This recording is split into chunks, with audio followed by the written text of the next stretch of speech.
Okay, I just start with the project, and I hope that you send messages to me on Discord. Yeah. All right. Here we have a project here from a guy called Dean B.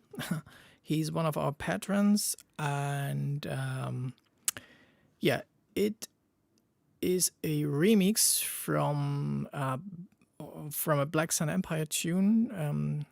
I think it's been the Driving Insane, if I am right.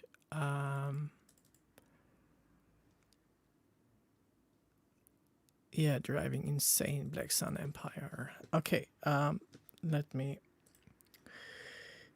show you the main screen. Here we go. Okay, the first thing I did was I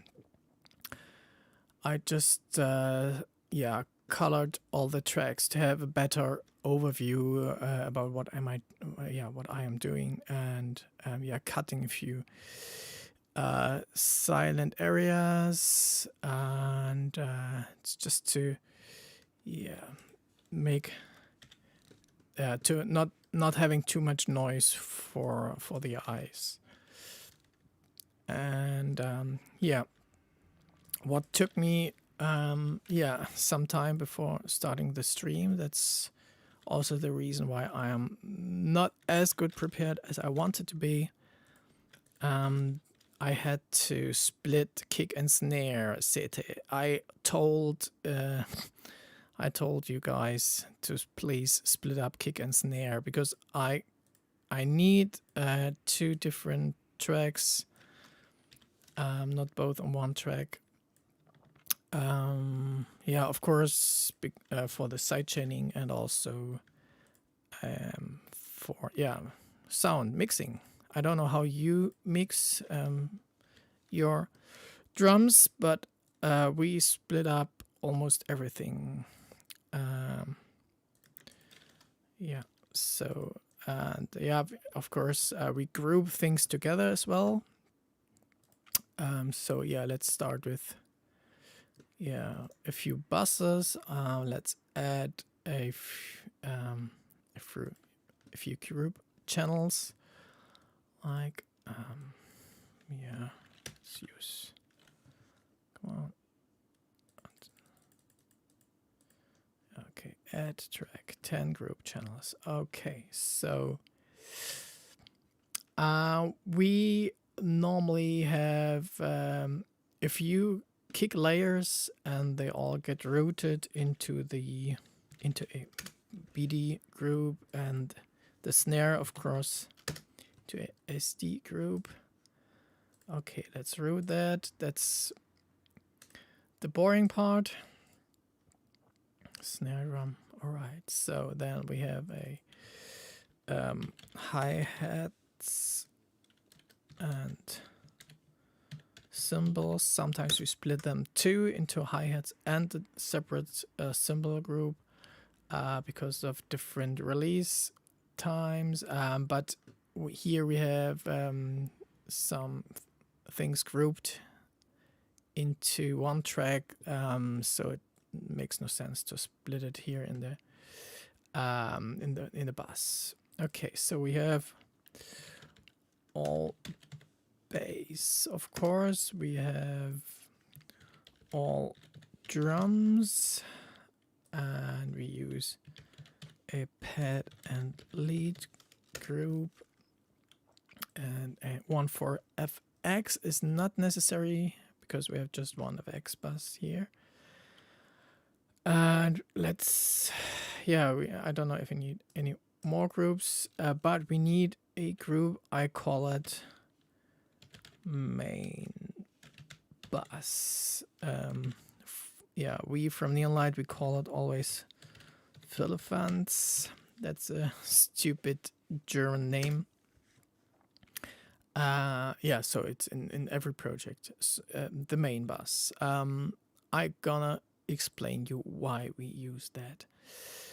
So, okay, let's start routing. I think, yeah, simply all basses besides the sub bass, they go into the bass, all bass group for now. So I think, yeah, so here we have the sub bass. Let's move that down here. And route it to all bass. This one, all bass, stereo out. No, please. Go to all bass. Thank you. Okay, so. Yeah, welcome, welcome. I can only mention again, I have no chance right now to access the live chat. I have no clue how to get there.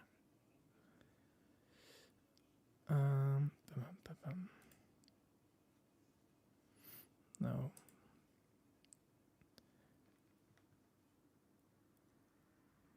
Feedback. I have, yeah. Can't see the chat.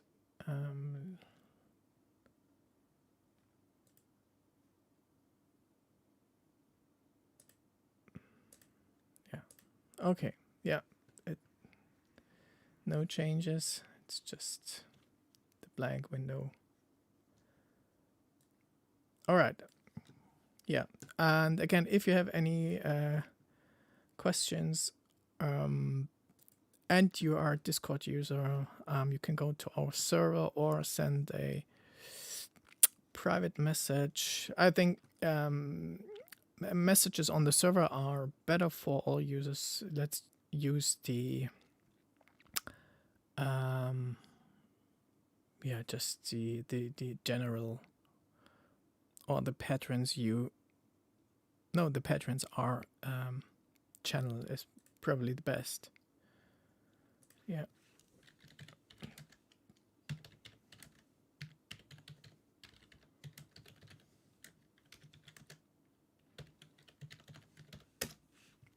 Yeah, I'm sorry for that. I have to check that later why it does not work as expected.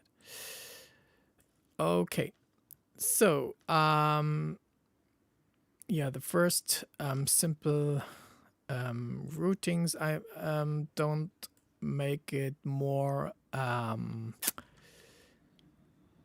in detail now. Okay, we should maybe route the pad and lead sounds into the pad and lead group.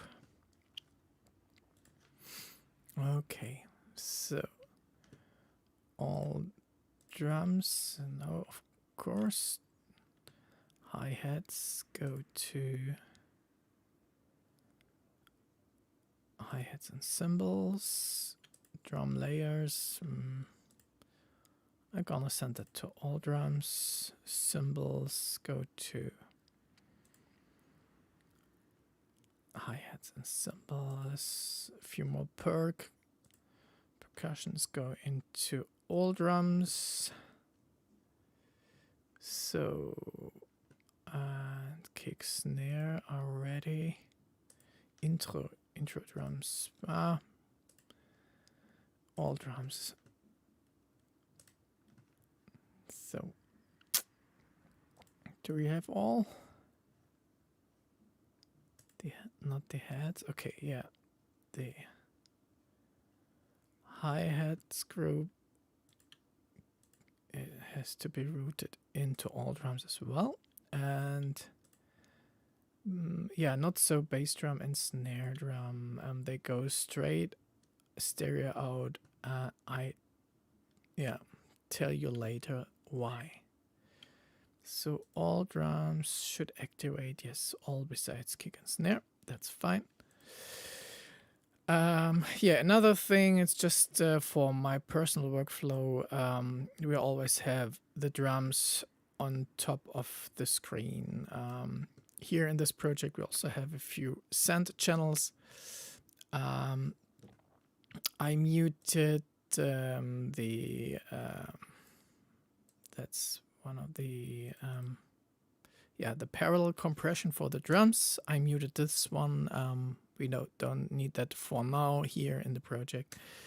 And also the reverb for the drums. And so, yeah, to have a better overview, I like to use folders. I don't know how many Cubase users are out there.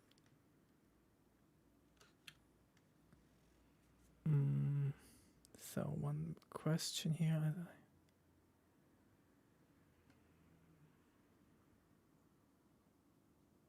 Okay, yeah. Normally you do separate the drums. Yeah, that's what I thought. Most people do that as well. I think everyone. It makes sense definitely to yeah, not gluing kick and snare together too much in one track. All right, this all sense. So I can simply close that one and having it on top. Another, yeah. So we need another folder for all the drums. Maybe you could ask why do we need that folders? It's not only for a better overview, it's also for yeah, just a simple example. I can use this folder for moving a complete part, for example.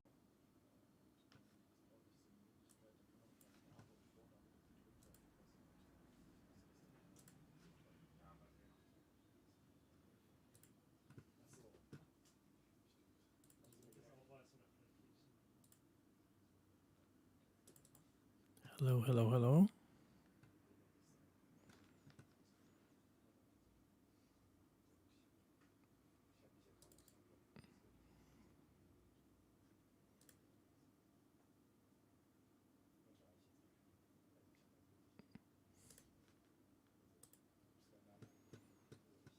Okay.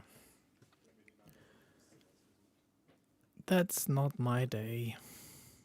Oh my god. Okay. Ah, I can see the live chat. What's going on? Restart. Back again. And I can see.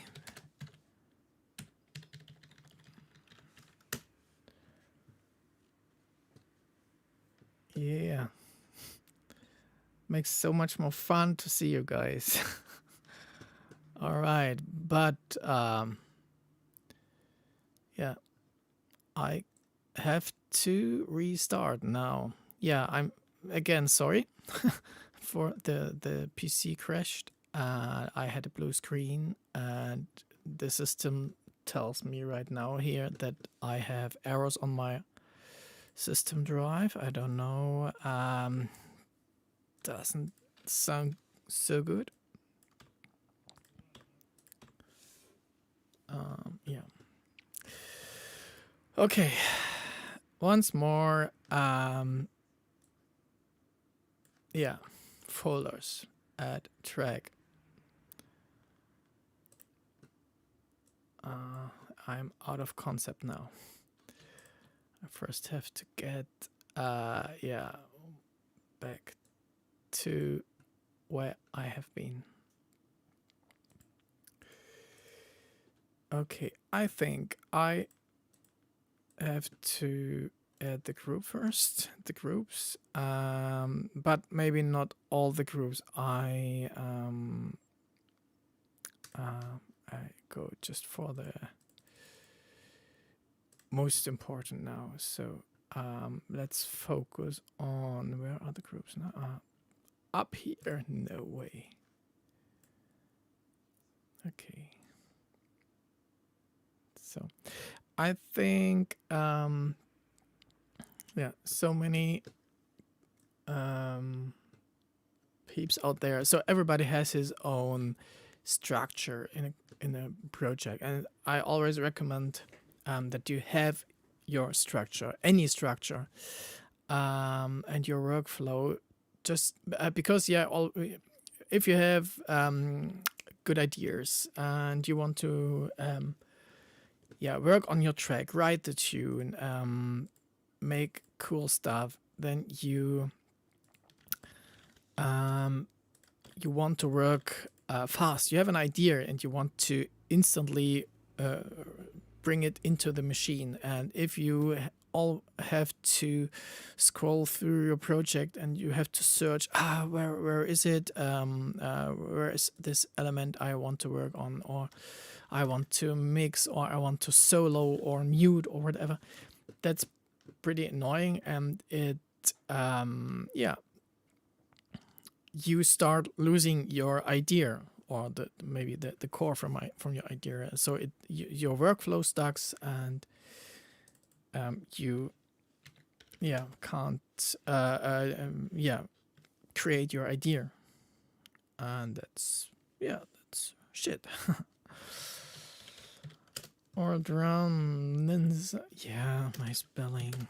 All right, all drums, all bass, and the main bus. And what else? Okay, let's skip all the small stuff. Kick and snare on one channel. These here go to all drums. Kick and snare not, but the intro drums as well. All no, not all bass, all drums. All right. And we have the basses besides the sub. All basses I wrote into the all bass group now. Okay. So next thing is I told you we have this one main group. Let me quickly have an eye on the chat. Okay, no questions so far. Yes, so we have our main bus. Let's make this one red. Run it red. So all things have to go into this main bus, not the sub bass, but pad and lead. Okay, I skipped the grouping. Into main bus for now. FX into main bass. Not kick and snare, they go straight out. So it's the sub, kick and snare that go straight out. Intro drums go to all drums. The all drums are routed into the main bass as well. All basses are routed into the main bass. I think the FX vocal, main bass as main bass as well. Main bass, and of course all the sends here go to the main bass as well. Okay, so if I solo the main bass, I should see all tracks soloed here. Yes, that's how I want it. Cool. Now we go on with the mixer. I show you what I place in the... Hey, come on, where's my mixer? On the wrong side. Okay, I'm gonna show you how we set up our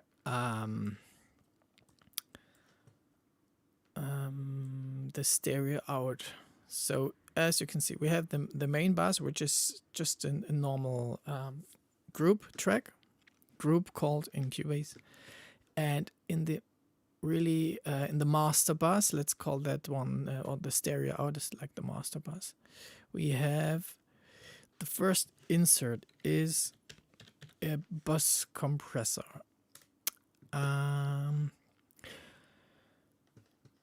Yeah, maybe let's see. No questions so far. All right. Yeah, I think we did. We had some comments on our master bus in a previous tutorial as well.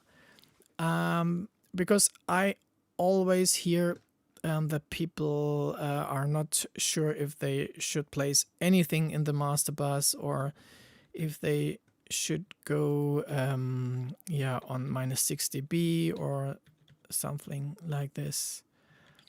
Why can't I do that here? However, yeah. So what we do, what we want in the main bus is just a little bit of compression and just a little bit of limiting Pro L2. So, and that's all. No EQing, no multiband compression, no saturation or anything else. Just one bus compressor to bring things together a little bit, to glue them together. You don't need exactly this this compressor. I think the most important thing is how you set it up. And so we need a long attack time and a short release time and a high ratio. That's, yeah, comp in, no side chaining, no high passing or band passing or anything else. And of course we need a input signal. Yeah, let's just use what we get from the drums and kick and snare, just to show you how to set it up right. Okay.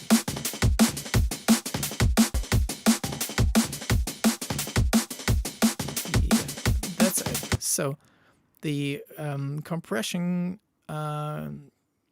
just goes until +4 dB, not above. Now the thing is, we have to check it with the complete signal.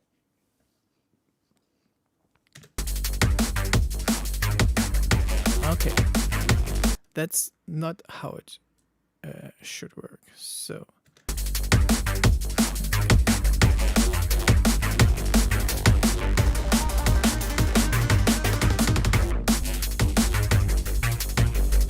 okay. Yeah, so as I said, just a little bit of compression until up to 4 dB.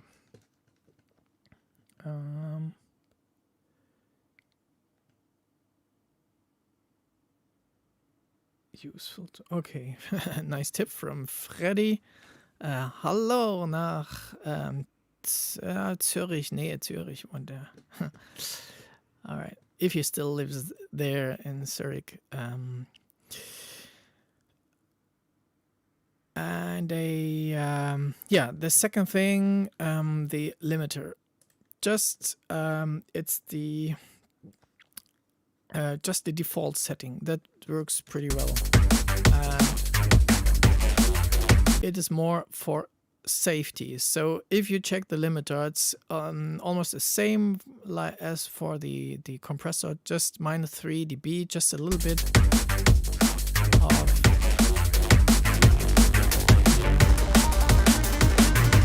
here you can see minus 2.9. So yeah, that's all, just a little bit. And the basic setting, that's quite cool for getting the feeling for a compressed signal. And the rest comes from the tracks itself, or from the buses.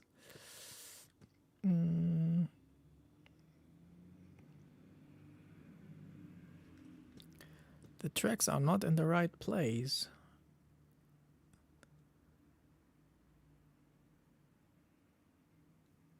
What do you mean?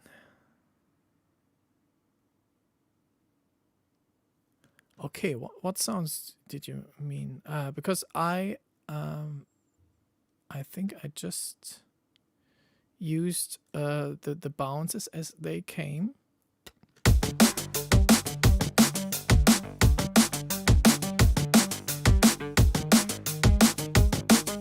Okay, it's Lucerne, not not sorry. Of course, yeah. I forgot it's Freddy. Thank you. So yeah, now we probably should go to a more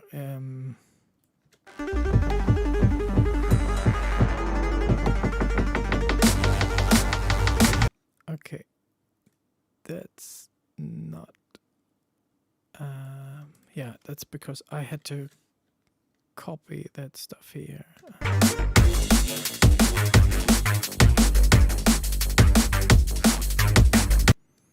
Okay, let me check. Yeah, as you can see, that's the problem. We have some kicks here are doubled. I have to yeah, I have to clean up a little bit. Well, I think snare goes on 2 and 2 and 4 always. So I just make a event and copy that. Copy. Wait, what's here? Problems over problems. Okay. So, need more snares. Right here.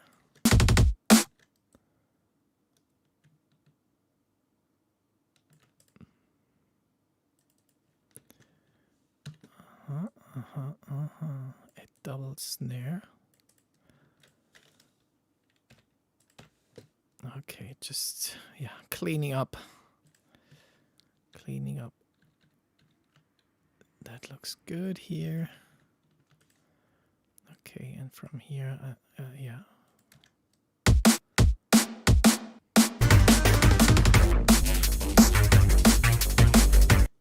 What? Hi.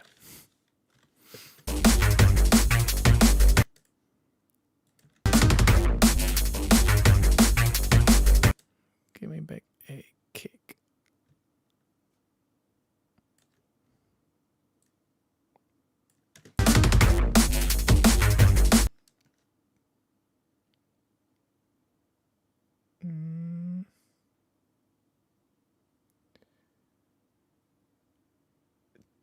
Two mid basses. Okay, but we'll see. I think I just cut it out the silence, and I didn't move anything.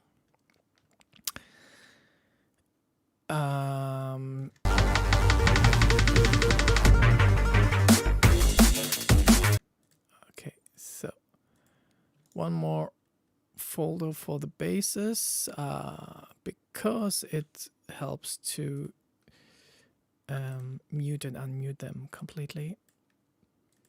in one click, on one click. Okay. So let's check the basses.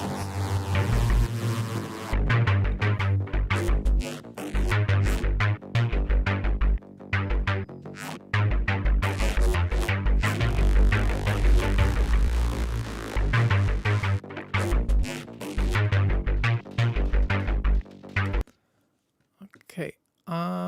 I can hear that there are a few smaller problems, but not from here. No. Maybe the. No, is it the bass monster? Seti, please help a little bit.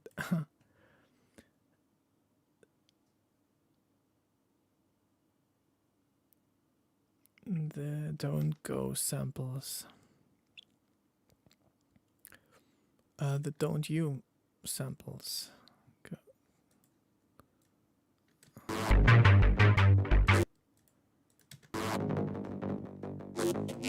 Okay, I can. Yeah, here's a little trouble.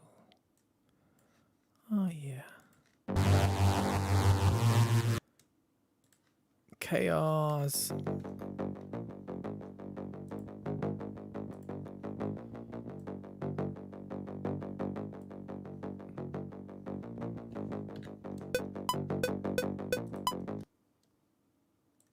Okay, let's see.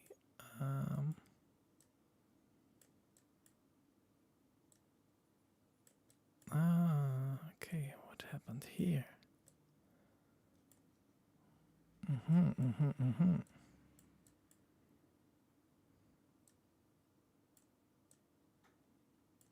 That's how it should be, right?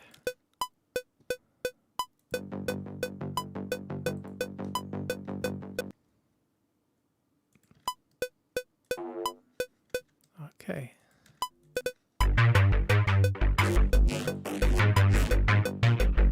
And maybe there are some other problems here.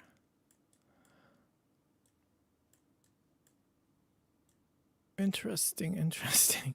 I don't know when this happened.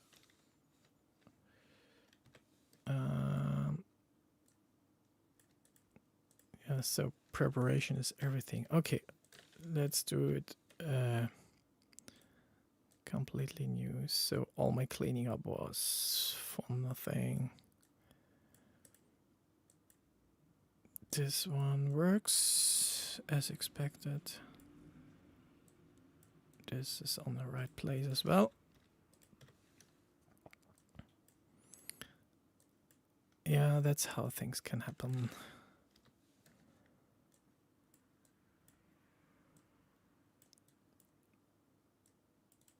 Oh, what?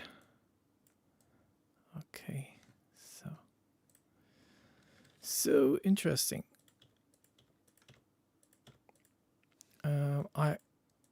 If you are bored right now, just take your 3 minutes and have a chat with your roommates now in the chat room. And I think I have to extend this video today for 1 hour or so. But not 24 hours as one of our last huge streams. Okay, so this looks better.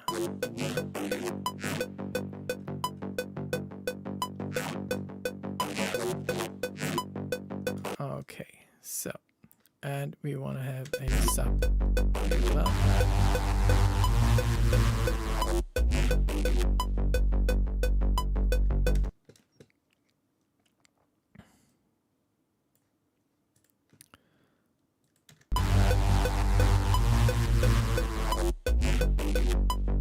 Okay, so all in.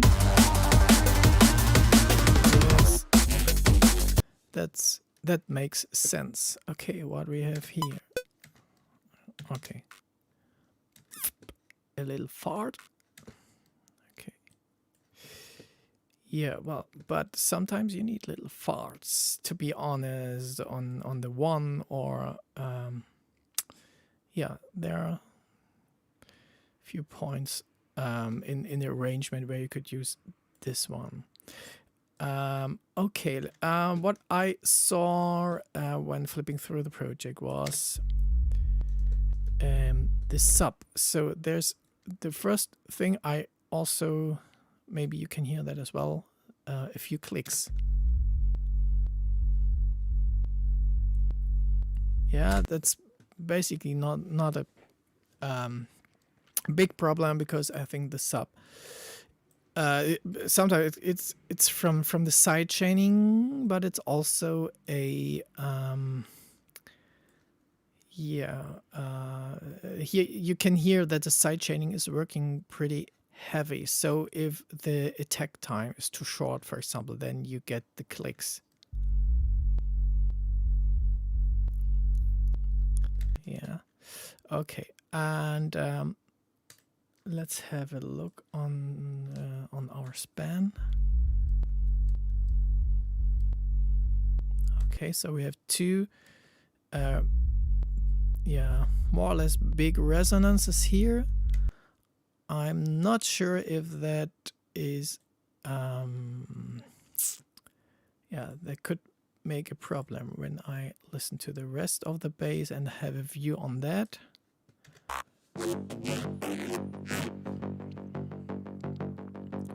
So we have, probably this is the same peak. Yeah, so we have these two peaks come from sub bass and the let's say the main bass. It's probably, yeah, the bass monster. Oh, no, it's this mini preamp. Okay, so yeah, what I recommend first is to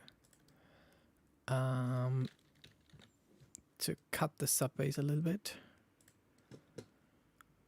We could also try to find yeah, to find out if there's really a huge problem on this resonance. We could flip the phase. Oh well, let's try this. Why not? Yeah, all basses and the sub, and now I have the Pro Q here, and I simply can flip the phase here via this button, and I show you the span as well. Maybe we can see or even hear a difference.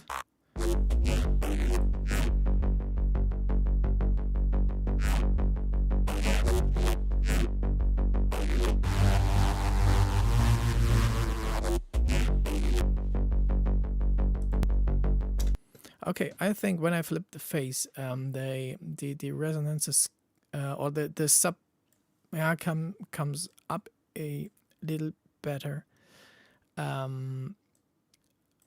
Yeah, so it's always worth, if you work with the basses and if you split the recess from the sub, for example, to try to flip the phase. Sometimes you suddenly get the resonances you see in your analyzer, but you can't really hear them because they delete each other from the recess and the sub, for example. So I do a I do a high cut.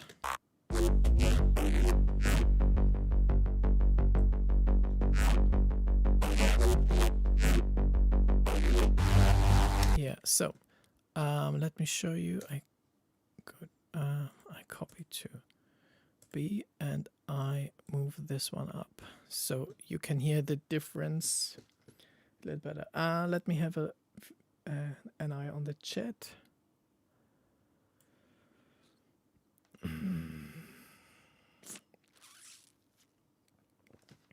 Okay. Back to the Pro Q.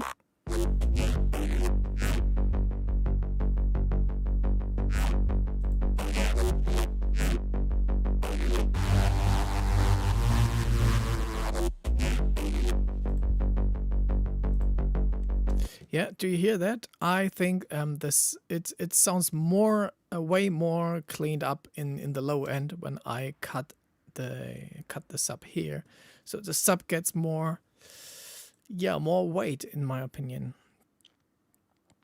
And yeah, so okay, let's add the kick.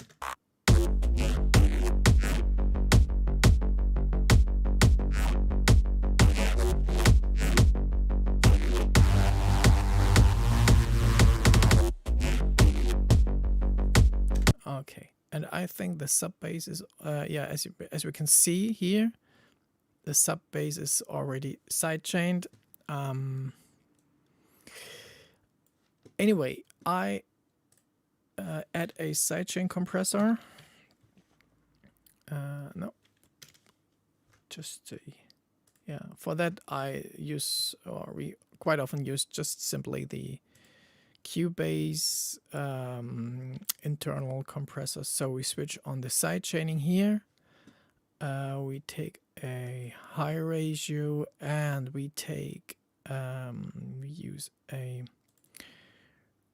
release around 90 milliseconds, and a attack from 5 milliseconds. So as I told before, if you do a too short attack, you get like the clicking in the sub, and the yeah, and sometimes it also, if you do like 1 millisecond or less, in my opinion, that's what I feel, is that it sounds like a little gap between yeah, the kick and the bass. For me personally, it sounds better when they are slightly when they slightly lay over. Yeah, so it's more not a straight cut signal. That's also yeah, more natural to, let's say, natural made music. Okay, so we set up the sidechain way, and now we use the normally I would use the kick buzz now, but let's use the normal group here, and I say send it to this sidechain, activate, and then we can see the kick triggers the compressor.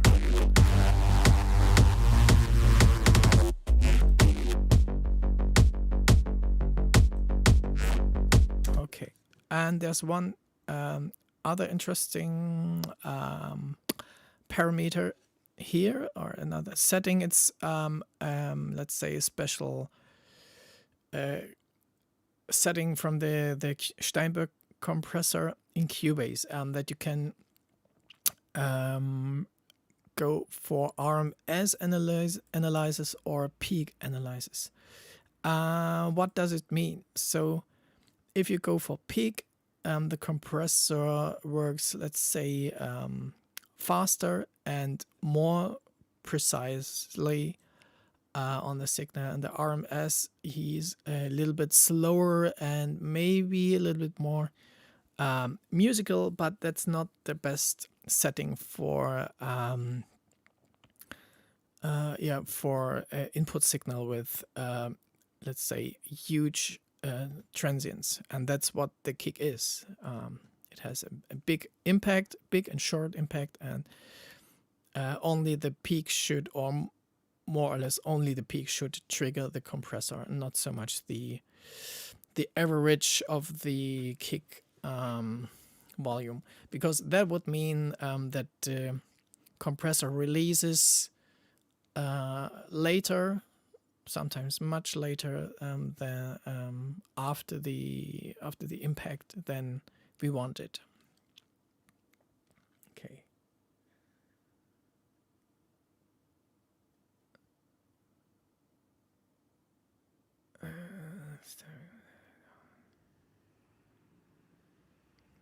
Okay.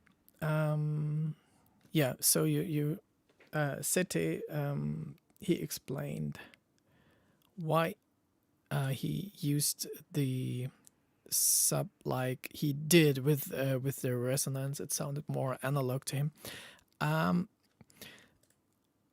For that's what I wanted to say as well, that for now I cut down the low end. It may be necessary to release that again a little bit more, but mixing for me is also go step by step closer to the to the final goal or the final mix. It's also try and error sometimes, and yeah. But for now, I would cut down this resonance so that I can that I have more room for the recess, that I can see what happens there. So, and that's what we do now.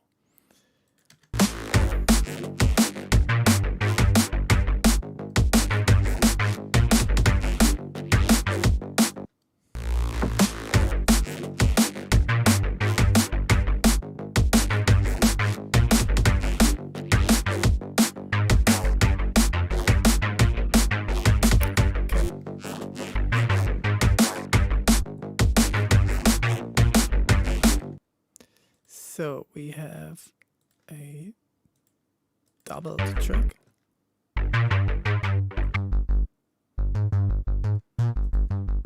Okay.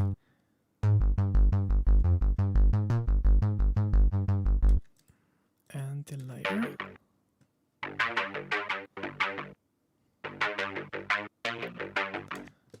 Okay. And this is on the same section. Okay, so this bass is kind of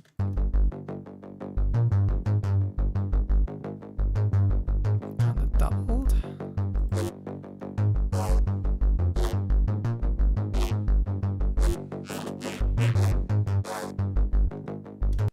Okay, so here is the same thing. Let's have if you let's have an eye on this Ben. What is he doing?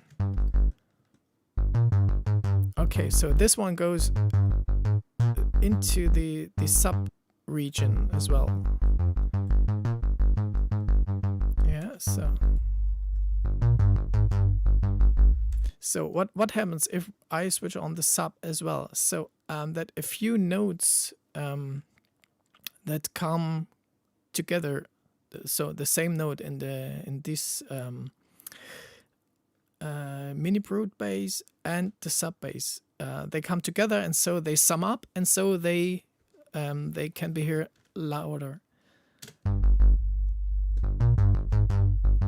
Yeah, we can see that here on that resonance. Okay, that's why I, for now, go for a low cut.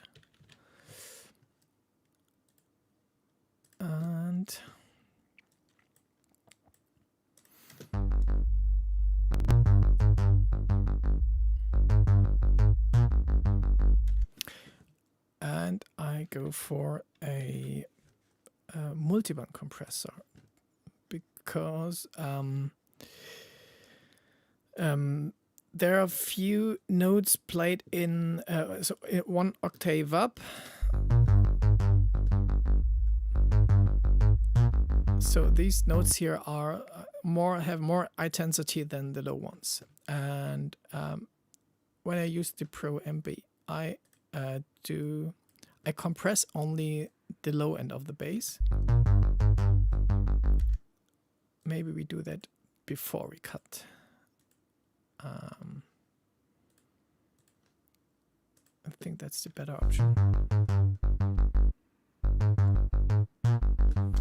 Okay, so yeah, as I said, we only compress the low end of this bass.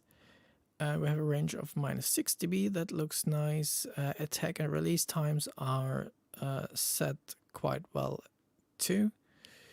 We don't have to change the knee, but we probably should see if we change the threshold.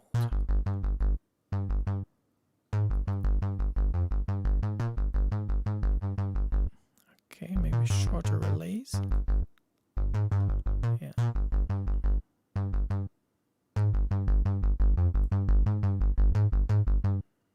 Okay, here we can solo it.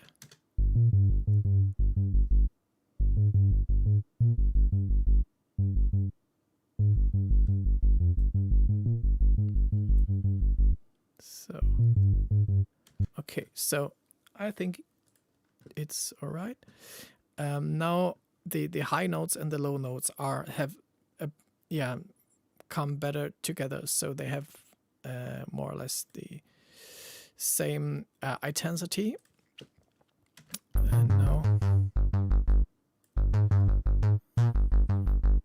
yeah, so almost the same intensity. Yeah. So and now we cut not too heavy, not like this one, just a soft low cut. Okay.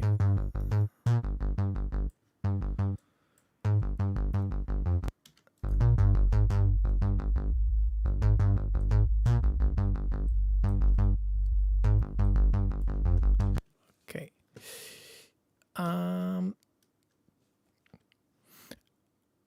Now, what I hear now, what I miss in the sub bass is like the all these little attacks we have in this bass here. Yeah. So when I listen to the sub,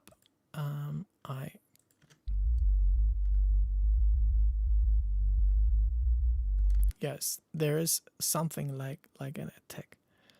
It's also playing. I would say. Where am I? So. Yeah. So, in my opinion, all the notes. I think it comes from a synth, from a soft synth, and all the notes are really are glued together, so there's no gap between the notes. And I think what we could need is a lot of little fades between these notes. It's just to show you what we could do with just a simple fade, a difference. So yeah, so maybe a little bit longer. So just to make a little gap between each note, so that you can hear a more precise attack. Yeah. Okay. You got it. And now we add this bass. Okay. Oh, I mean, these two come together. For me, it has a better flow. And so, and there's one trick. If you select the skizzers and push the Alt key, and then you go on here. I selected a grid of 1/8 note. So when I push the Alt key and the skizzers now, the whole sample is cutted into the 1/8 note. Yeah. So normally you don't have to do that with a track like this, because you could simply use wait, here are fades, and no fade anymore. Okay, let me do it this way. No. so that we have the same fades on each audio event. Yeah. Yeah, if you have the possibility to work on the MIDI track, of course that would be better to have, these little gaps between all the okay, there is something. Oh yeah, maybe here in the end. Yes, I have to delete this one. All right.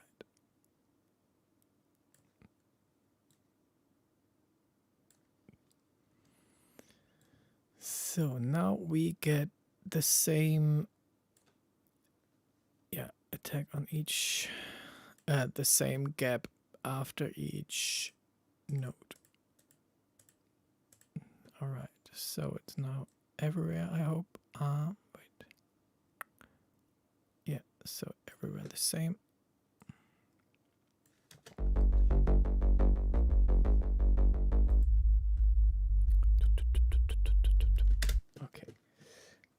Any questions? Nice, I didn't know that. Okay.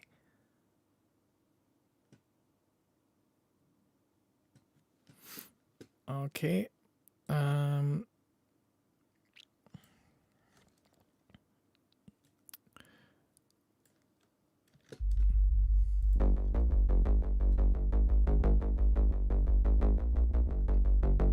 Okay, now here we can see and hear as well that there was a sidechain on the bass as well. In my opinion, maybe a little bit too heavy. It looks like kick and snare yeah, triggered the sidechain compressor on that mini brute, and yeah.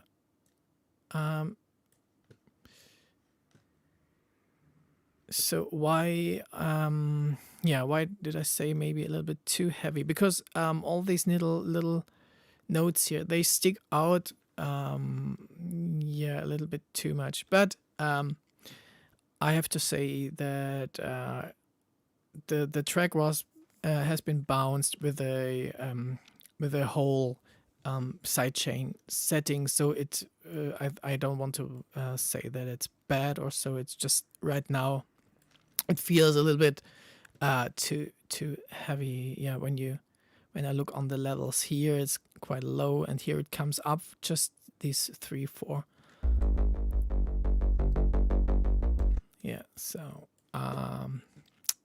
yeah, so that probably is not a big issue in the original project. Okay, so what else is important? So I set up the side chaining here. Okay, and I would like to have I use the volume here.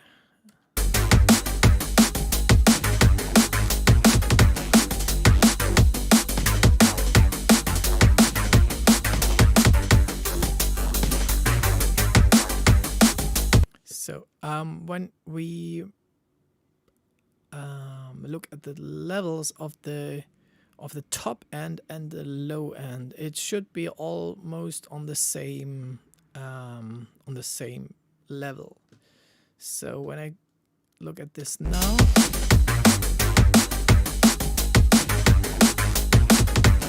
I can see that we need a little bit more of the sub, and I simply turn up the volume a bit.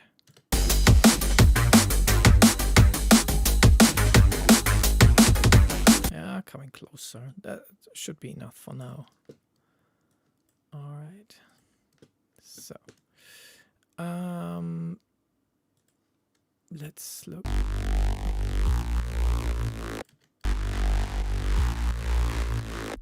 Okay, so here we have the Reeses, and we have also a lot of bass in it, but that shouldn't be a problem because they are standalone. So as you can see, here's a break of the normal or the regular sub. So we need the sub here, of course. And okay. When we listen to this part, what I miss a little bit is like a stereo width for this part here.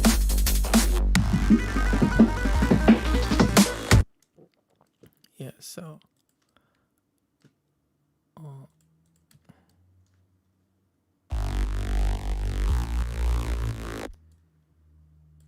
okay, okay, we could spread maybe this one with a what would I like to use for that? Also a little reverb. Room. Mix down, shorter, of course. Use a bright room, shorter. Okay, and something to spread. A chorus maybe.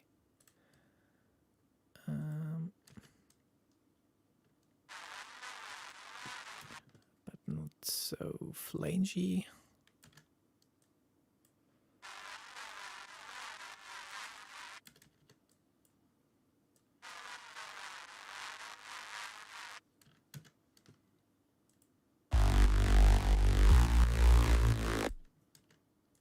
Without. Yeah, so it gets more room, and maybe we also add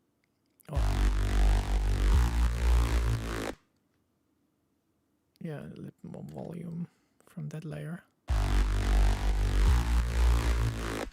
Okay, and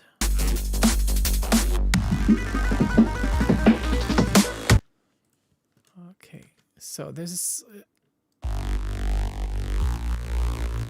it's such a nice sample, but it feels a little bit like yeah, under a carpet. So I think we add a little saturation from the trash. I go for a multiband, and we add something. So this one is bypassed, and we add just a little saturation. The tape saturation.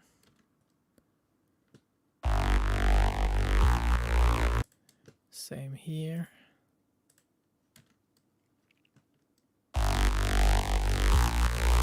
Yeah. So when we bypass this one, so a little more brightness. Yeah.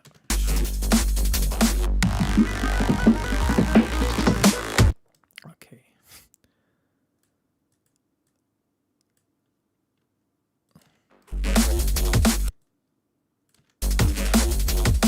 Okay, that's yeah, just an accident here from my side.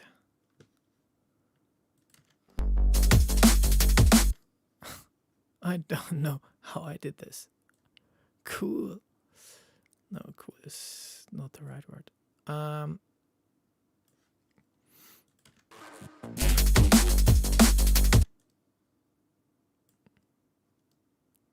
Why?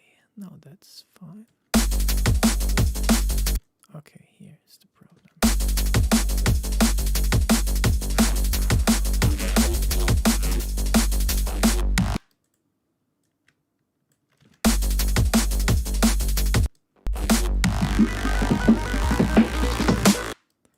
Okay, and what we have here, just Okay, with the filter.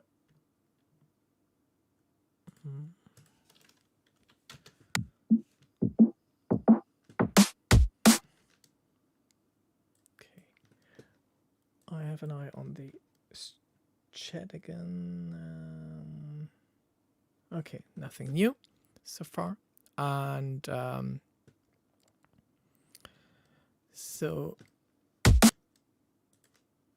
okay,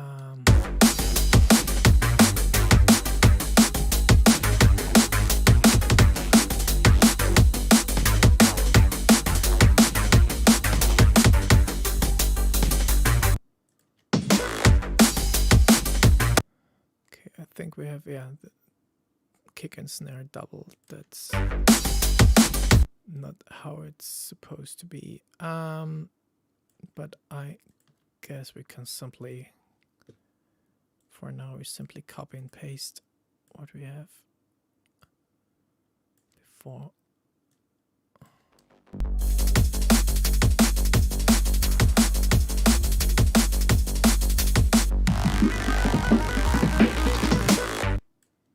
Or is it the same? Yeah, just a simple two-step.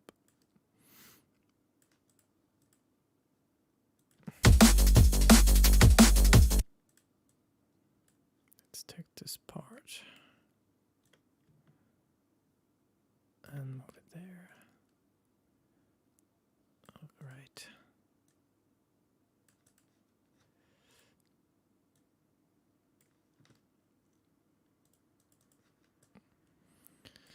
Oops. Undo. No, redo. Okay. So duplicate. Duplicate.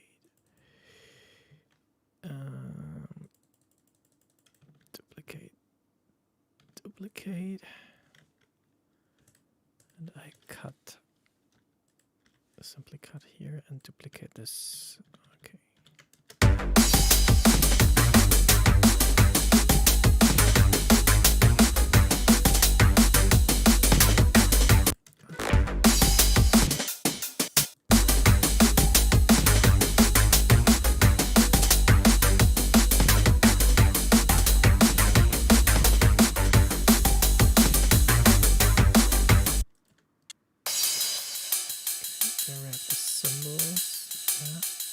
As you can hear, there's a sidechain on that as well.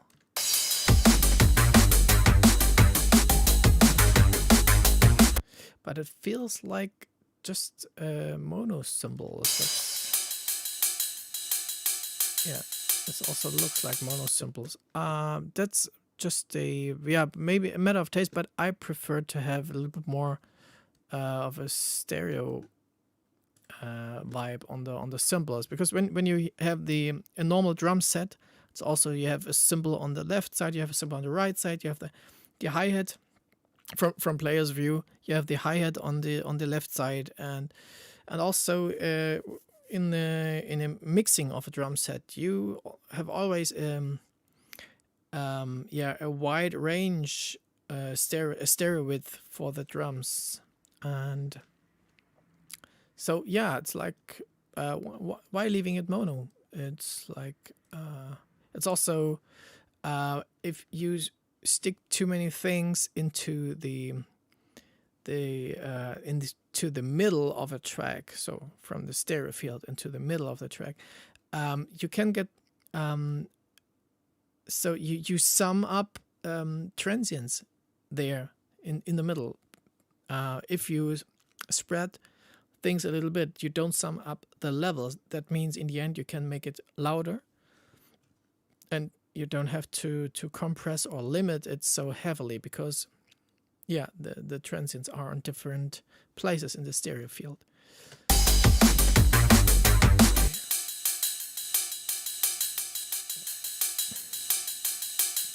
So, and we have here we have a little bit more stereo sound. Yeah. What about this part?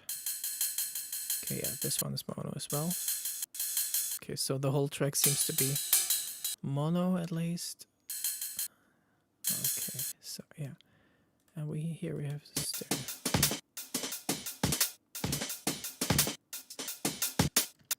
Okay. Yeah. Okay. Just I just talked about, but I don't touch this now.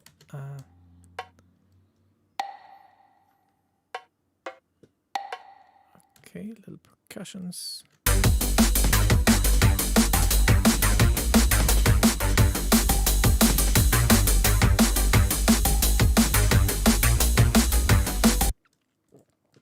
Okay, let's hear that together.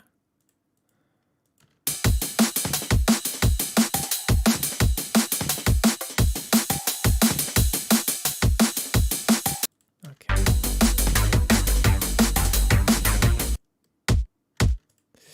Yeah. I think we could work on the drums as well. I'm not. It's always when it comes to drums, it's always a matter of taste. But in my opinion, we could change the drum sound a little bit of the kick and of the snare as well.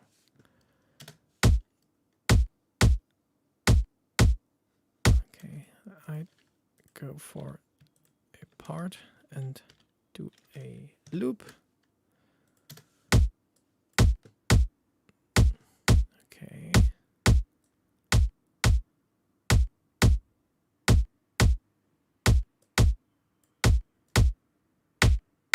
Okay, to check if I'm in the right place, I push the volume to just to hear.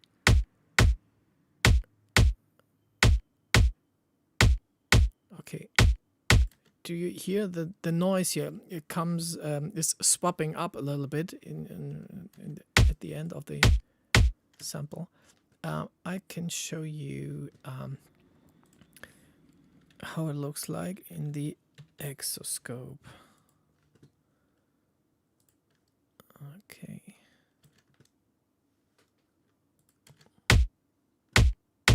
Okay, and here, one more really interesting thing. We have a huge transient. Let me freeze it. Where's freeze here?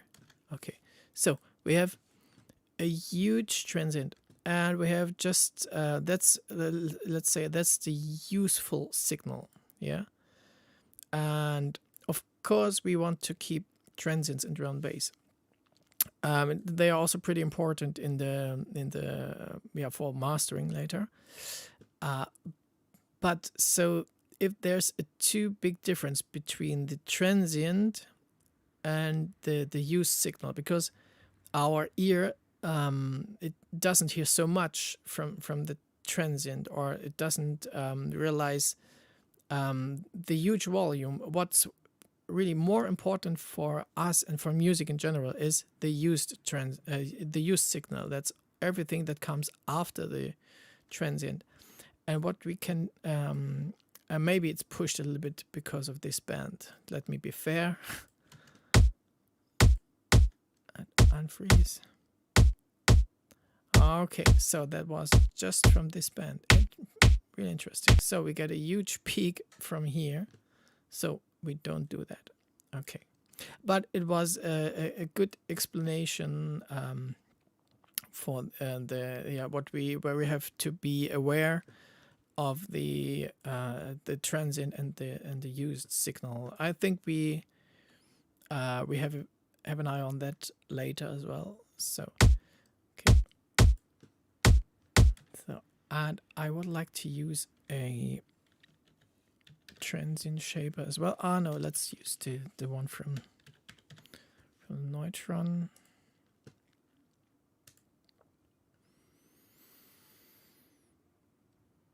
Neutron. All right, EQ off, and I only want to I just want to use the transient shaper in different. I split it in different bands. That's the cool thing.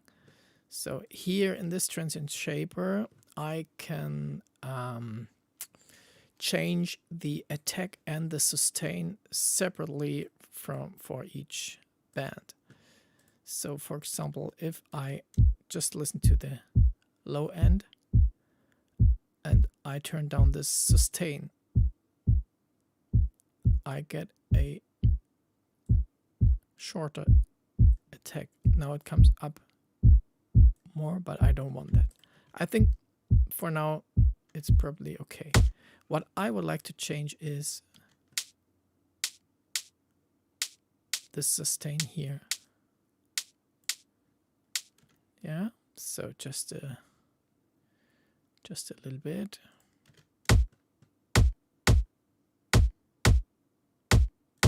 And what's here? Maybe here as well.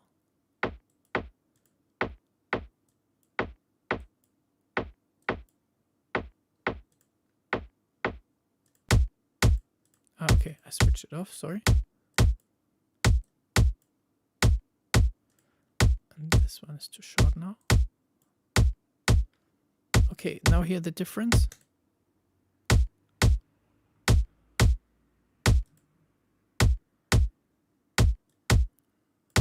Yeah, okay. And so the interesting part is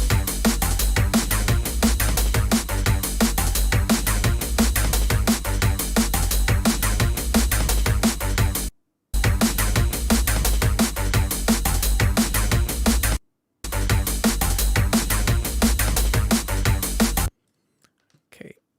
Maybe we can turn up the attack of the kick a little bit.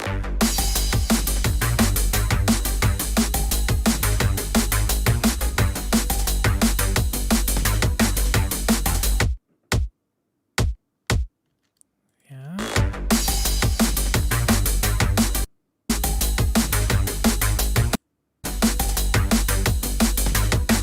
Now the kick is it's also a bit more precise, not too, it doesn't need too much room in the track.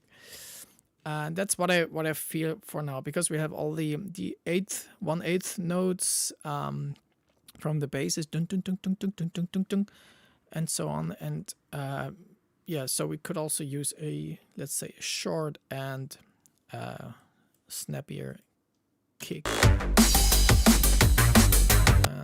And but as I told you, it's also a matter of taste, and right now I feel that, and it can happen that when we go on in the mix, that we have to give the kick a little bit back of the sustain maybe, and also, and this is like a boxy frequency. I would remove a little bit.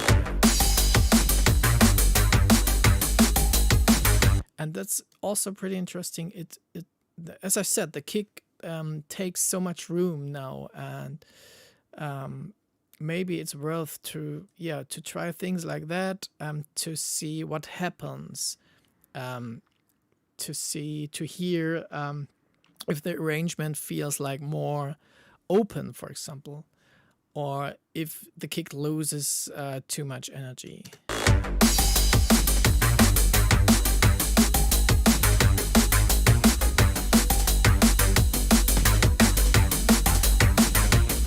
Okay, and if I move these the volume of this band, and I realize, okay, now is the point when it's enough, or when I like it, or also when I feel, okay, now it's too much, then I go a little bit back.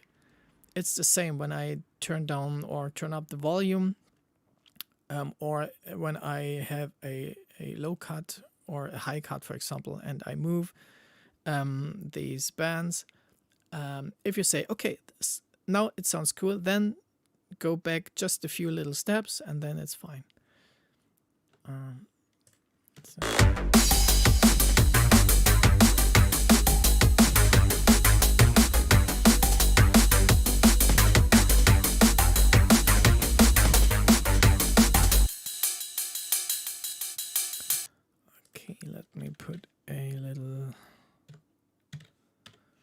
saturation on that, because we can also use the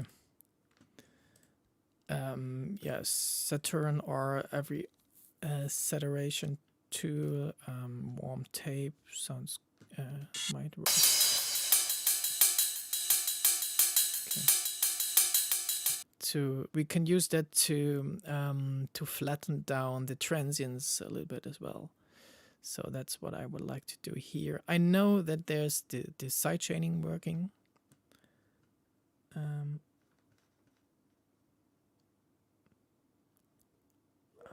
Wait.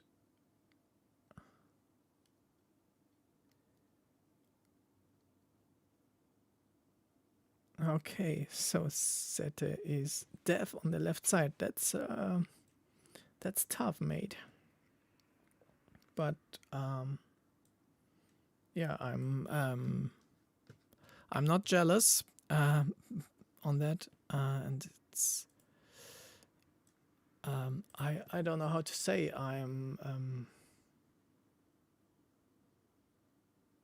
Yeah, sorry, I don't know how to say, but I mean it's hard to make music when you're deaf on one ear. That's so you have to I think you have to work a lot with the analyzer only. And yeah, well, that's pretty tough, especially when it comes to mixing and mastering as well. Wow. So I just can say big up that you still do drum bass also on a good level at least. Okay. So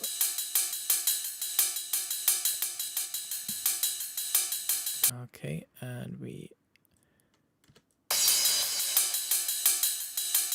so a little bit of let's say a little bit more release instead of a little bit more attack. What we got here, so a little bit more release,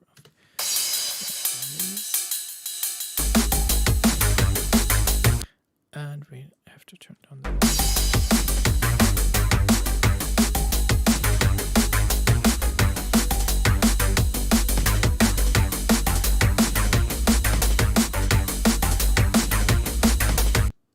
okay.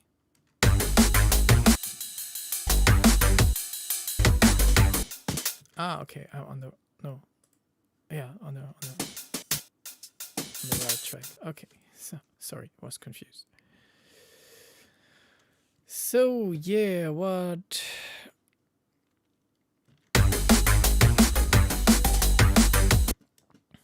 Okay, now what I now feel is like, okay, we worked on all these 1/8 notes, yeah, and now I realize, or now I feel that the cymbals do the same. So we have all these little transients, and so they are mixed here. I think it could work. So let me just try one thing, adding a track, and I go just I look after I look for a ride, looking for a ride, baby. Yeah. No, what have I done? Just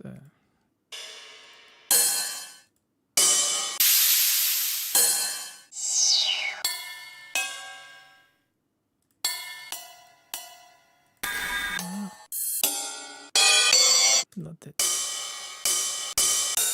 All these nice mono rides. No, please give me a stereo ride, please. Okay, that's right.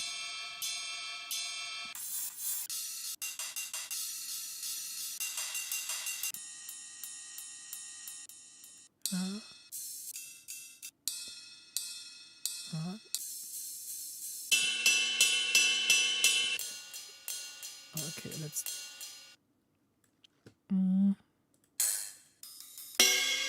No.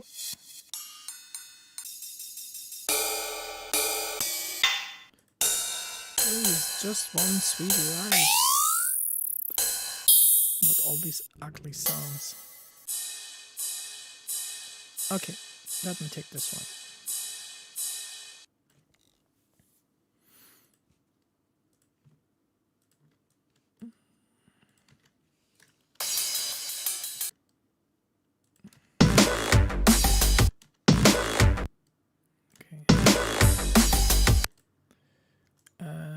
I duplicate this one just to make a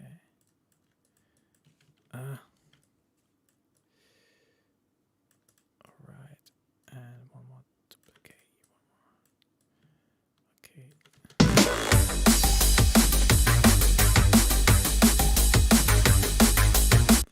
Okay, it's a bit too laid back. Laid back right symbol. Sometimes that's cool, but it always depends on the track, not from this one.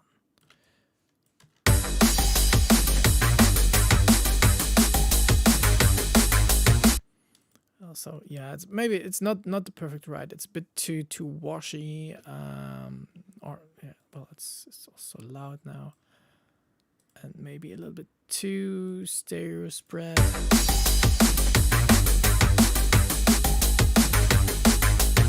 But that's what I've, yeah,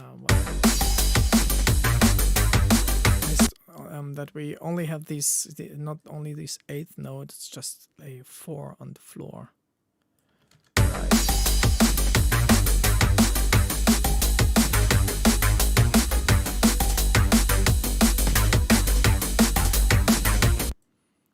Okay, and also a little volume curve on that. It's all more precise. Maybe one.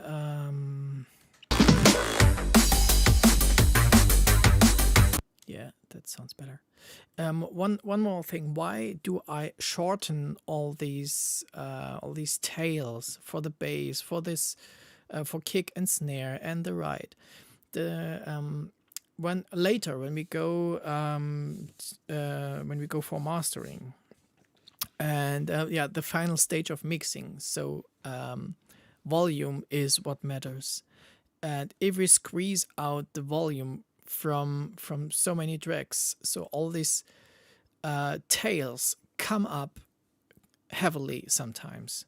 That's also yeah, it's experience we got from the past 20 years of making drum and bass. That we always get the problems from all these long tails later, and we have to turn things down later. And yeah, that's why I know that we have to smoothen all these tails here in the yeah, in the early mixing stage. So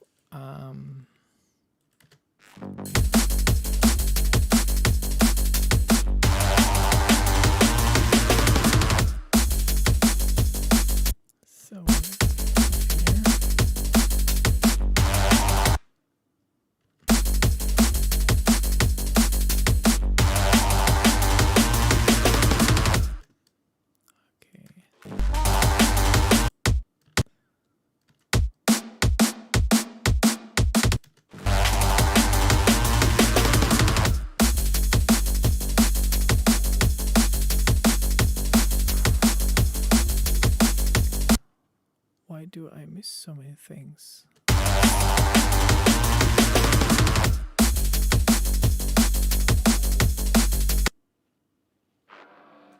Okay, maybe we have to bring up these effects as well.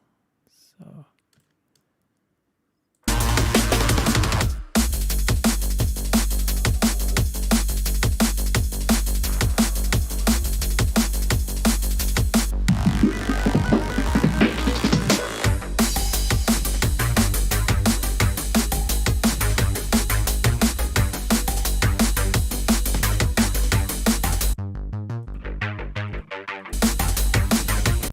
so now yeah, basically kick and snare and all the whole drum bass is too loud. Ah, okay, that's why.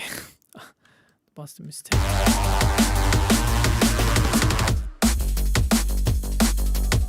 Okay, what's going on here?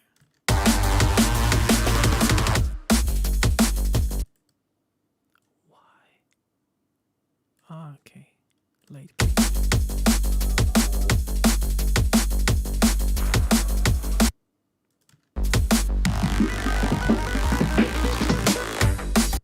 Okay.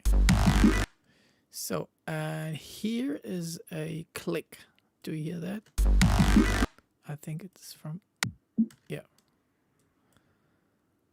from the kick. That's from a, if you make a automation curve for a filter, for example, don't do things like this. So, well, it's the other way around. Wait 1 second. In this case, there is probably a cut here, and the filter goes up in that direction. Yeah, so imagine this is not the volume, imagine this is the filter cutoff.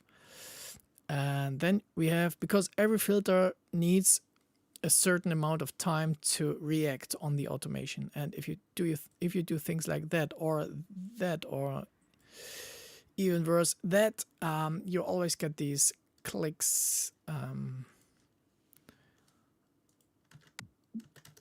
Yeah, like here. It's the filter that clicks, not the sample itself.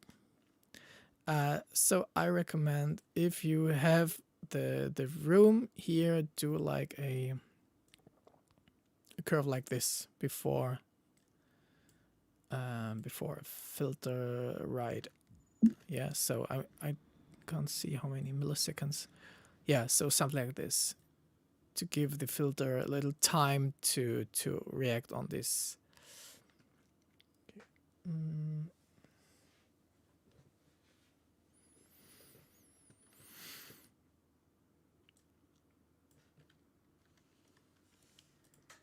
All right.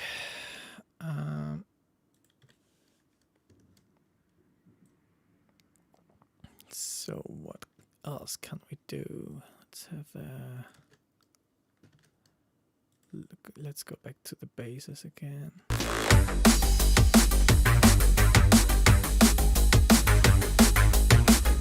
Okay, what I turned off is the bass monster. Okay.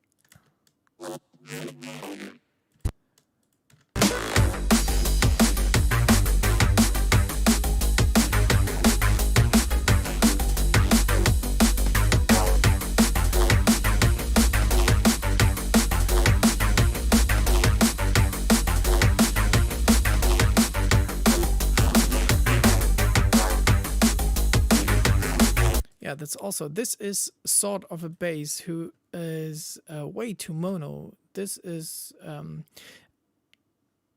yeah, let me say, so we have the let's say the core basses, like these part here, for example, or this one. Yeah, so I think they don't have to be too stereo, too spread, because it takes room from the whole track. I think, or my personal opinion is that it's better to keep them not straight mono, but not too spread.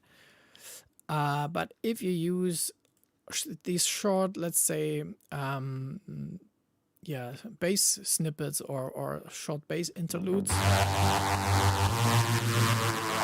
yeah, they could be more stereo. And the same with all these little bass bits down here. They could be nicely stereo. Okay, and here what I can hear here is like that these two basses are fighting each other. Yeah, and I also can hear that's not the same note, because this one goes from the bass key up to the minor third, and this bass, I think this bass is not on the. Okay, this bass does playing a few notes with it, which is basically nice, but it's Yeah, if just a few notes are not fitting together, and maybe it's also better for let's say the variation to mute this part here. Yeah, so and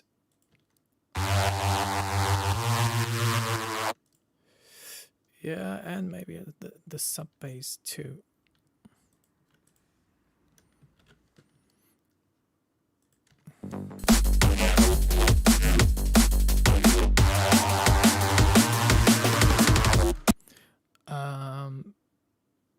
Yeah, because I would prefer to have more sub from this bass. Maybe we can get a little more of that if it's still there.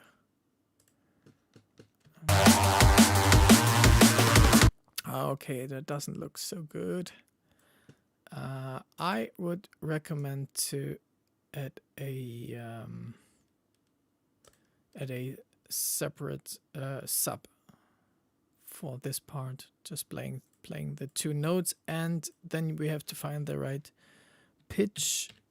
Let me find a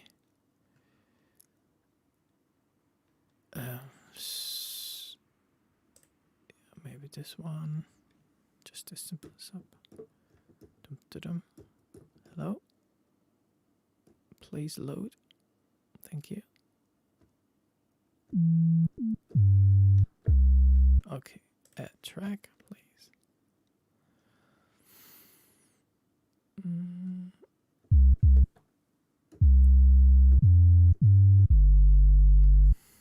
Here, I try to.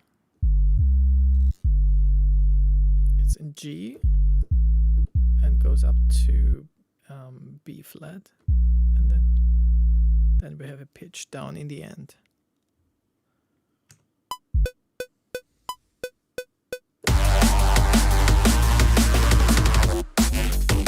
Yeah, so little correction.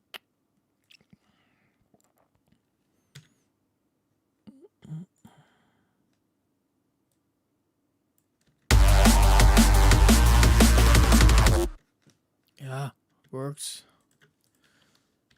It's enough for now.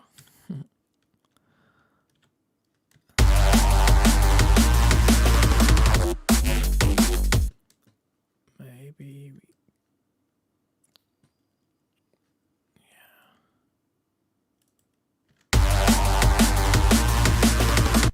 a little bit more.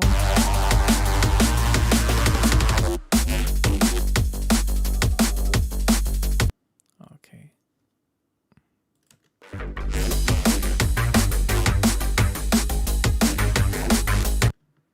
And of course we don't have the all these volume gaps here. One more trick, because I cutted these here and added all these little endings. I mean, it's flexible, because if I want to change that a little bit in one certain part, I don't know, maybe here, no idea, and I can quickly just select this the samples I wanted to work on this release, and I can do that. Another trick is when you need a certain rhythm or release on one bigger sample, use something like the, for example, LFO tool, or any other let's say automation tool where you can use an LFO on the volume. Yes, so we wanted a little gap here, and we route it to the volume, so it sounds like this.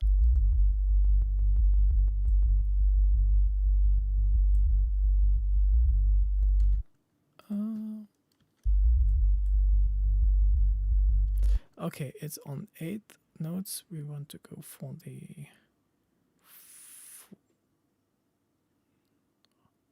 no, not the 4th. It must be the 8th, not the 16th.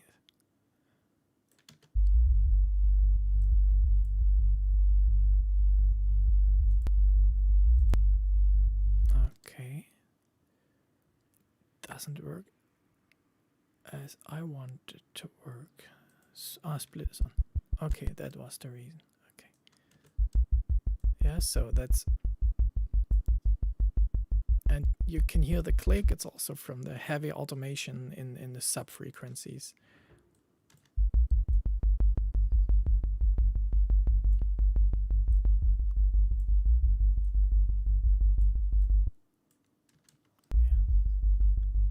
So yeah, this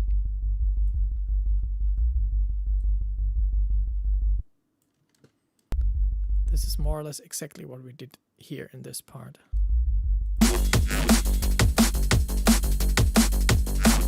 And you probably hear the difference.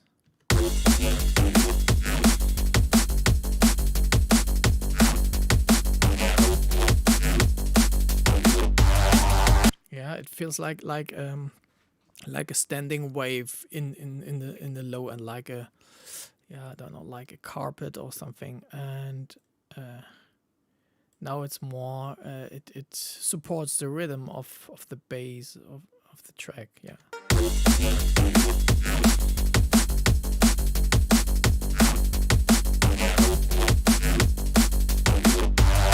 Yeah, and with this tool we are quite flexible, and we don't have to touch all these little events too much.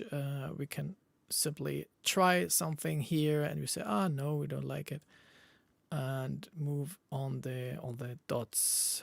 Yeah, that's what I like more here for that bass. Okay, now it's 7:30.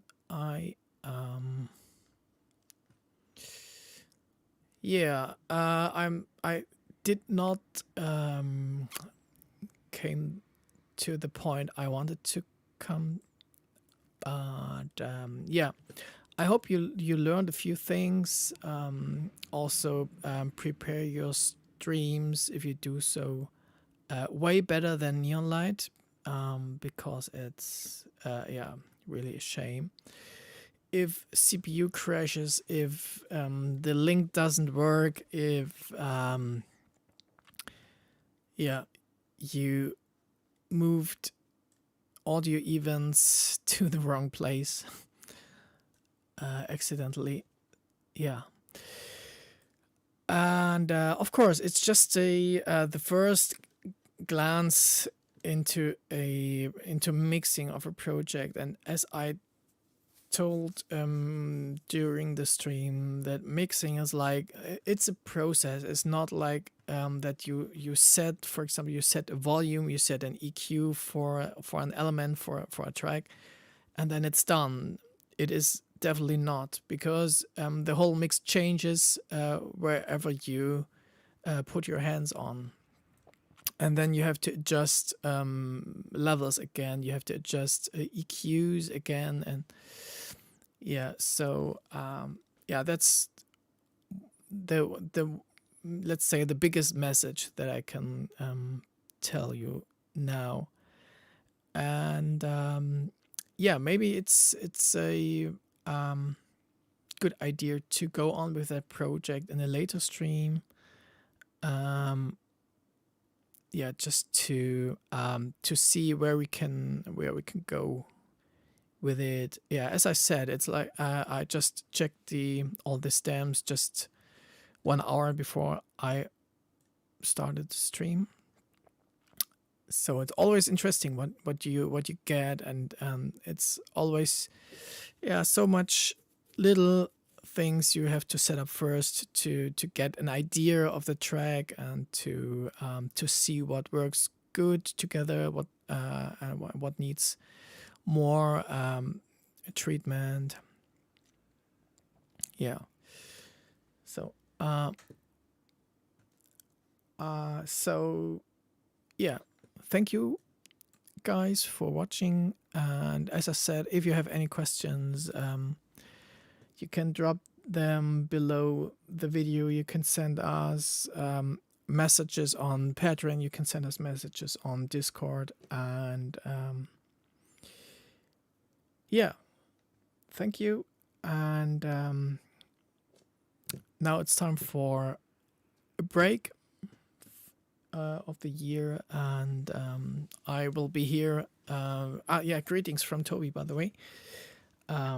He is like in not in vacation, already on holiday mode, but we meet together here tomorrow for the last time this year to discuss the last important things. And yeah, so I will be back in the studio, and in beginning in the early January. So yeah, bye bye.